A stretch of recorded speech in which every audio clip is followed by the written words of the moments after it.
Hey there, Mr. Redder here. You won't believe what happens in today's Am I the Jerk stories. Our first story we'll be reading today. Am I the jerk for refusing to stand up for my girlfriend when I felt she purposely started drama with my mother? After that, am I the jerk for asking my team member where she was when I noticed her away/offline status while she was work from home? And after that, want me to scrub the registers at peak time? Alright then, sure thing, boss. Now for every thumbs up this video gets, one of our viewers will leave a comment that says "Ree." Why would they do that, Reddit boy? Because they rock? So please smash that like button and subscribe and turn on notifications for new stories from Reddit every single day. Am I the jerk for refusing to stand up for my girlfriend when I felt she purposely started drama with my mother? I've been with my girlfriend for 2 years and we're talking about getting engaged soon. I love her wholeheartedly and would choose her over my mom in a heartbeat. They don't get along at all, so it's come up plenty of times, and I think I've done a good job of siding with my girlfriend. They just flat out don't like each other, but they also seem to have some rivalry going on. My girlfriend has confided in me that she feels like she can't win. They're both guilty of being competitive, but she feels my mom has a lot of stuff over her. I of course don't agree, but it bothers her. My mom is really good at cooking, but her baking is just okay. She can't decorate the cakes at all, and my girlfriend recently discovered this. My mom's fiance had a birthday and he wanted a banana cake with honey cream cheese frosting. My mom made it and it wasn't great looking. Tasted good though. My girlfriend made the same cake but decorated it beautifully and decided to bring it to the party. It was a work of art, but I told her she was just trying to cause problems and I didn't want her to bring it. She decided to bring it and I didn't stop her.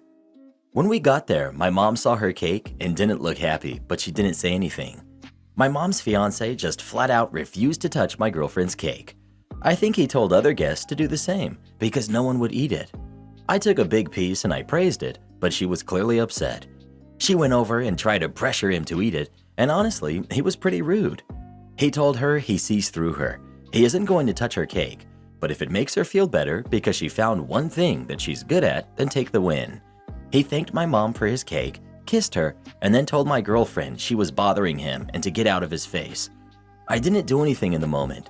She later asked me to talk to him and I declined. I said she brought the cake to cause problems, so I think his reaction was okay. She teared up a bit and said that he was really mean and I need to say something. I still refused, and when we left, I said goodbye, thanked them for inviting us, and was just normal. She accused me of being spineless and is still upset. Not the jerk. Your girlfriend was way out of line, and I don't care how rude mom's fiance was to her. He was just exactly perfect in what he did for his love. Your girlfriend does not deserve a win for trying to one-up your mom at her fiance's birthday. She's gross, and I have some ideas about why your mom doesn't like her. Yeah, I mean, the girlfriend is a massive rude jerk here. This is outrageous. Trying to upstage the birthday boy's fiance, the hostess, by bringing in a fancier version of the cake, and even trying to pressure people into eating it, and then acting like she's got any right to feel hurt because people were mean, as in they called her out for how outrageous she was being, instead of embarrassed and mortified because what on earth was she thinking? Not the jerk, OP, but your girlfriend is not right in the head. This goes beyond just being competitive. She was being mind-bogglingly rude and out of line, and it's a giant marinara flag that she doesn't acknowledge just how bad she messed up and how rude she was. It's unhealthy for her to be so obsessed with winning. She's willing to cause scenes and ruin celebrations with this type of intentional being a jerk, and won't even apologize, but will instead get mad at people for not supporting her insane upstaging antics. Edit. The fiance probably didn't even need to ask the other guests not to eat your girlfriend's cake, because anyone with any understanding of basic manners and decency would not want to offend the host by going along with such a rude stunt. Seriously, OP, you need to think if you're willing to lose your mom over your girlfriend, because she seems determined to destroy any relationship or goodwill between them. This is a ridiculous level of being a jerk. Kudos to your mom and her fiance for handling it so well. Not the jerk. Reddit loves to crap on mother and father-in-laws and difficult parents in general, but maybe it's time to have a long, hard look at if your mother's reasons for not liking your girlfriend are valid. If this was your birthday, maybe I'd understand a little more, but your girlfriend tried to show up your mother at her fiance's birthday and he handled it like a pro. I wouldn't put it past your girlfriend to turn up to your mother's wedding wearing white. This feud isn't going to go away, so before you propose, have a think about if you're really willing to lose your mother over your girlfriend, because after her little stunt, I wouldn't be surprised if they choose to go low or no contact. Well, who do you think is the jerk? OP or his girlfriend? Please let us know. Reddit is actually siding with the mother-in-law? I don't think this has ever happened before. Is this a glitch in the Matrix? Am I the jerk for asking my team member where she was when I noticed her away status while she was work from home? My team at work does 4 days work from the office and 1 day work from home. This is because we have sensitive physical paper files to work with as part of our work, so we still have to come into the office. One of my team members, Sarah, had appealed to do 2 days work from the office and 3 days work from home instead, on the basis that she has 2 kids to look after. Although other team members also have kids and Sarah had no problem coming in 5 days a week before lockdown, I relented to the request after she became upset and accused me of being inflexible and started crying in my office, and also checking with the rest of my team to make sure they were okay with it. I've noticed of late that when Sarah is work from home, she has a tendency to go offline or away on Skype during office hours. She's usually offline or away for more than an hour each time. Yesterday, I finally asked her about it and told her that other people, internal clients and external stakeholders, have come to me for work matters she's handling because they could not locate her. One external stakeholder even told me that Sarah was on leave.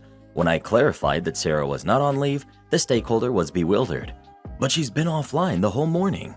Sarah was defensive and sarcastically apologized for not being there to reply to messages immediately. She then added that as long as she got her work done, it didn't matter when she was online or offline. I told her she didn't have to be online for the entire 9 a.m. to 6 p.m. duration, but minimally from 10 a.m. to 5 p.m. with a break for lunch, so that A, people can reach her if they need to, and B, other team members don't notice and start following her example, particularly since Sarah is senior to the others. Sarah was unhappy, and since then I've come to be aware that she's been saying things about me to the rest of the team, including how I am a dinosaur, still working according to former working norms. So, am I the jerk? Edit. The entire division, including Sarah, reports to me. Sarah is salaried, not hourly. Sarah's work is affected by her behavior because part of her job is being available to internal clients and, where applicable, external stakeholders. External stakeholders can see whether Sarah is online or offline because we are all linked in a single public Skype network comprising related agencies, organizations, companies, and ministries. Separately, Sarah's conduct affects me and other team members since we have to respond to queries meant for Sarah, particularly when they are urgent. It also reflects badly on the division as a whole when Sarah is unreachable. Not the jerk. Employees are evaluated on more than work product. There's teamwork, reliability, engagement, etc. Further, business hours do not change because you work from home. Sarah's lack of accessible denotes her failure at teamwork and engagement.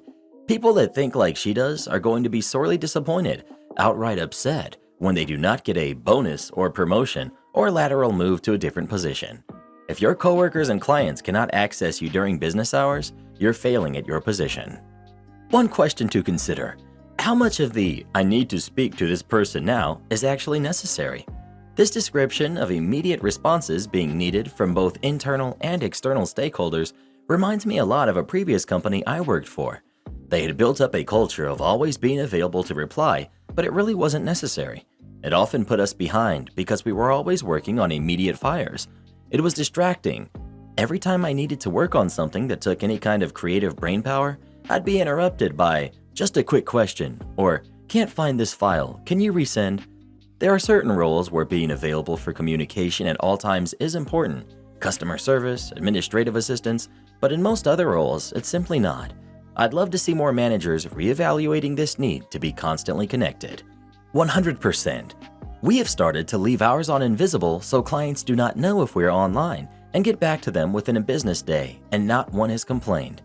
But if they see someone online and they don't reply, their manager often gets a follow-up from the client or coworker trying to contact them.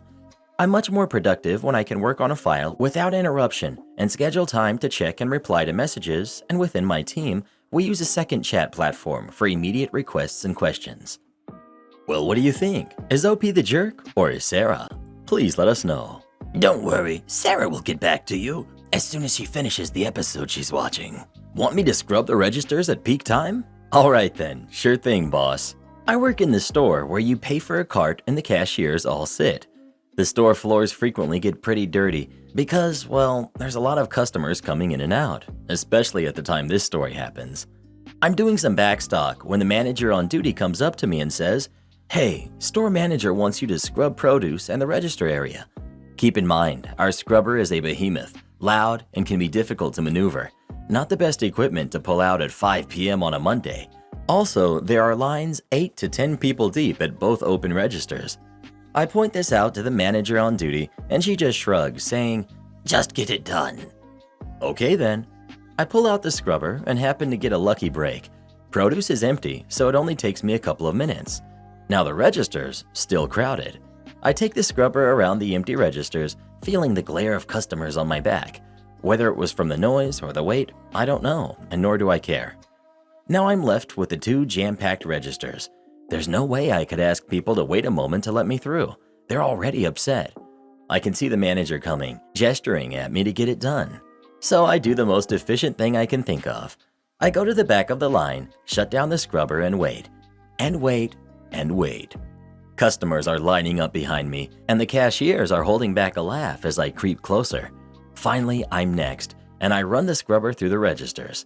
Thankfully, the line at the second register cleared just as I was finishing the first. All done. I take the scrubber back to the break room, and I had just started to empty it when the store manager comes storming in. Store manager: "Why did that take you so long? Scrubbing is supposed to go quickly. We're too busy for you to be standing around." Me: "You wanted me to scrub the registers, but the registers were packed.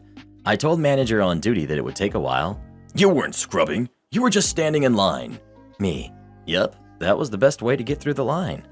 The store manager and I have a stare down for a few seconds before she throws her hands up and walks away. And I've never been asked to scrub the registers during peak times again. My friend's cousin complied with his cool family's demands. This happened a while back, maybe 3 to 4 years ago.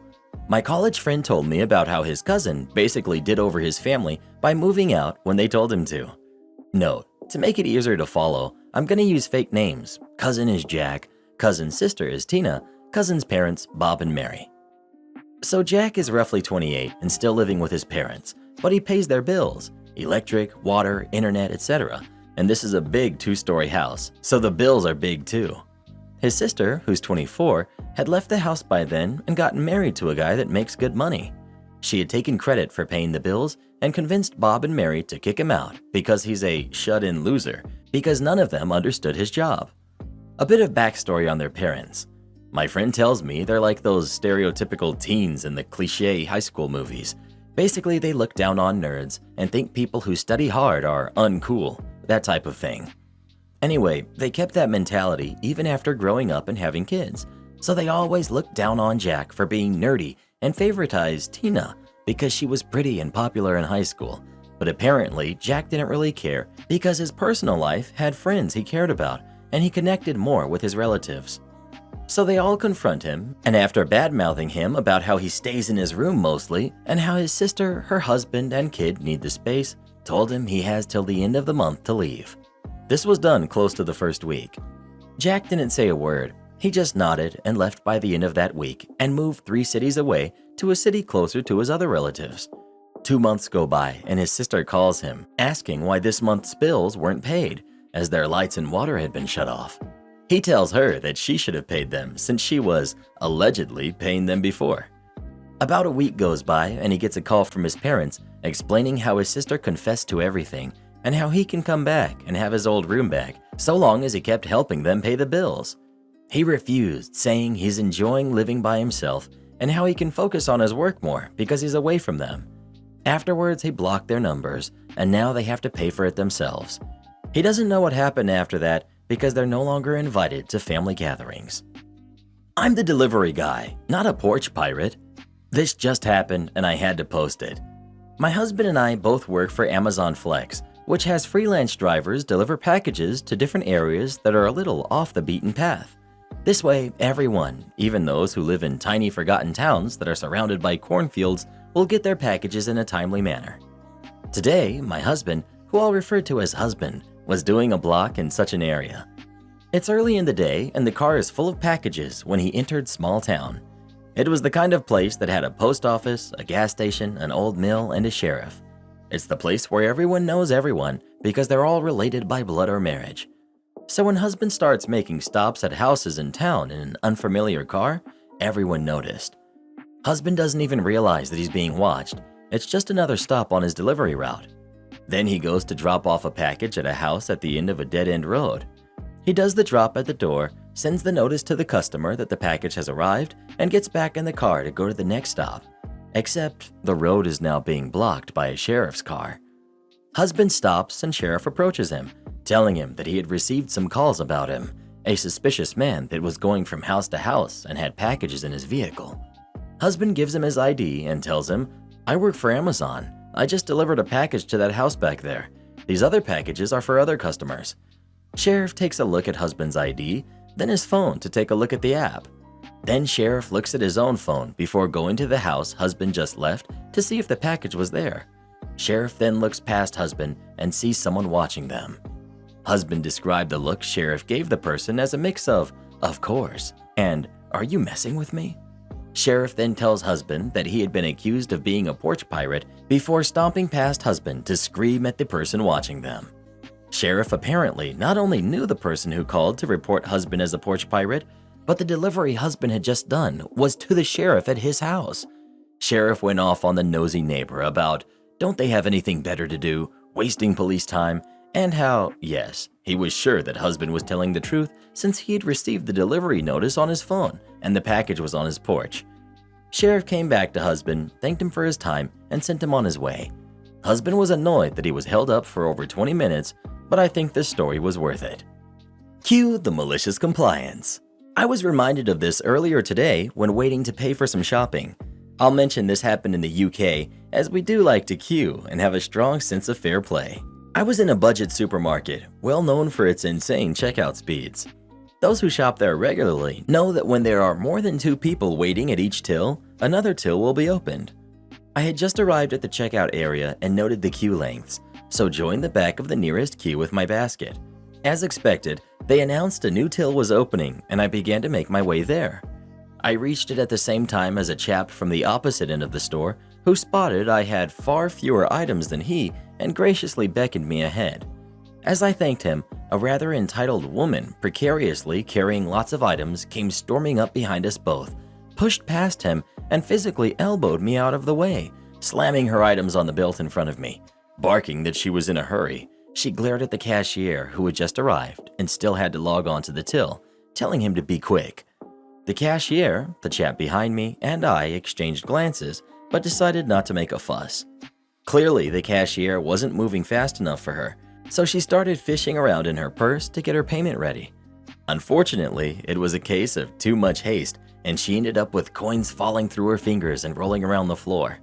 This, she felt, was the cashier's fault for not pushing the items along fast enough and wasted few words in telling him so. But what she didn't notice while doing so is that one of the pound coins rolled quite close to me. I saw it and the chap behind saw it, but neither of us felt the urge to mention it. In fact, I now had a decision to make. I did not want to help her by telling her, but keeping the coin would be stealing.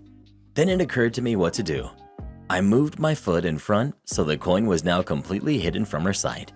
I waited a couple of minutes like this and watched her pay and put her purse away. The chap behind me caught my eye and frowned, but I smiled innocently. The woman began to pick up her items, juggling them in her arms, and made to leave. At the perfect moment, I called her attention and pointed out the coin, pushing it towards her with my foot. Watching her bending down at my feet, dropping the same items repeatedly whilst trying to pick up the coin, made up for all of her rudeness. Her hair even fell out of her bun all over her face.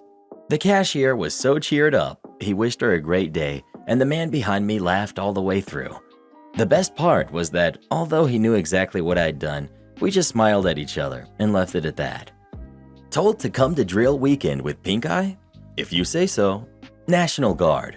I got pink eye once the day before drill weekend. Called my sergeant and was told I still had to come to first formation. I told him that's a bad idea because it's very contagious and I could spread it to the whole company and that I'd be happy to make up for drill when it clears up. He says, "I don't care. You're not a doctor. It's probably nothing. You better be here in the morning. I even offered to send a photo of my eye. No dice. I drive an hour to my unit Saturday morning, and no one with any authority will see me because they're too busy or they're not there yet. Then about 5 minutes before first formation, I find the company first sergeant and ask him if I can see a medic about my pink eye. He looks at me, looks closer, and then blows up. Why are you here if you have pink eye? You could give that crap to everyone here. Why didn't you call in sick? I tried first sergeant. I called yesterday and Sergeant Moron said I'm not a doctor and I better be here in the morning, so I'm here. Darn it. He then flags down a different sergeant, tells him to take me upstairs to our little in-house medical office and get checked out. Then he left to go choose Sergeant Moron a new one, but not before turning back and yelling, "And don't touch anything." So here we go. Doctor immediately says, "Yup, you've got pink eye. These are the drops you need to buy. You're dismissed from this drill. Head to CVS, get these drops, and go home. Get with your leadership, and you can make up this weekend when your eye clears up." Note, this was just an armory, so we didn't stock any actual medical supplies beyond Band-Aids and ibuprofen. Yes, sir. So I leave, get the drops, and drive an hour all the way back home. It was just such a waste of time and gas. Found out Monday that by Sunday afternoon, 3 other specialists had pink eye symptoms and left early, and Sergeant Moron got an official dressing down by the company commander for this mess up. All of it could have been avoided. His excuse? I thought the fire drake was lying. Never missed a drill in 6 years, but sure, I'm gonna start now. I did make up the drill weekend 2 weeks later over a Tuesday and Wednesday, and Sergeant Moron wouldn't even look at me, let alone apologize. Just gave me a list of simple chores to work on and left me to it for 2 days. Some people shouldn't be in a leadership position. Am I the jerk for secretly going to the dentist? Background information. I live in my boyfriend's country. I speak the language at an advanced level, but not fluent, especially with medical terms. So I have severe anxiety and dental phobia. I haven't been to the dentist in years, and my boyfriend was hinting I should go. We agreed I would get anti-anxiety pills first and then go. He was going on a business trip, and I wanted to get my anxiety meds, but there wasn't enough time before, so I did it when he was abroad. Then I went to a dental clinic. Everything went well, and I told him about my appointment afterwards. I expected a happy and proud reaction that I did something I was scared of, but instead he was livid. He said I deceived him and did this behind his back. You did what I can't stand, and you did it alone to avoid the situation with me, while deceiving me, and I think you are a true coward who avoids scary situations. Honestly, it is true I was scared of his reaction if I have cavities. I thought he would blame me more than the dentist. So he is angry because I didn't tell him about the appointment or bring him with me, and he also thinks I'm getting scammed because they told me I need to come back in for a deep cleaning since it's been so long. Yet, when he goes to a clinic, he doesn't ask permission or let me know beforehand. Plus, just last week at the airport, he forced me to do something alone because I have to be independent. And the week before, he didn't go with me to my haircut for the same reason. It seemed like mixed signals to me. He ruined the good mood I had after overcoming a fear of mine, and it also feels very, very controlling. What should I do? Edit. He has gone to the dentist alone before and only told me after the fact, multiple times. Edit. His explanation for deception is this. 1. We made a rough plan to go to the dentist soon, together. 2. I told him I need my anti-anxiety meds before the dentist.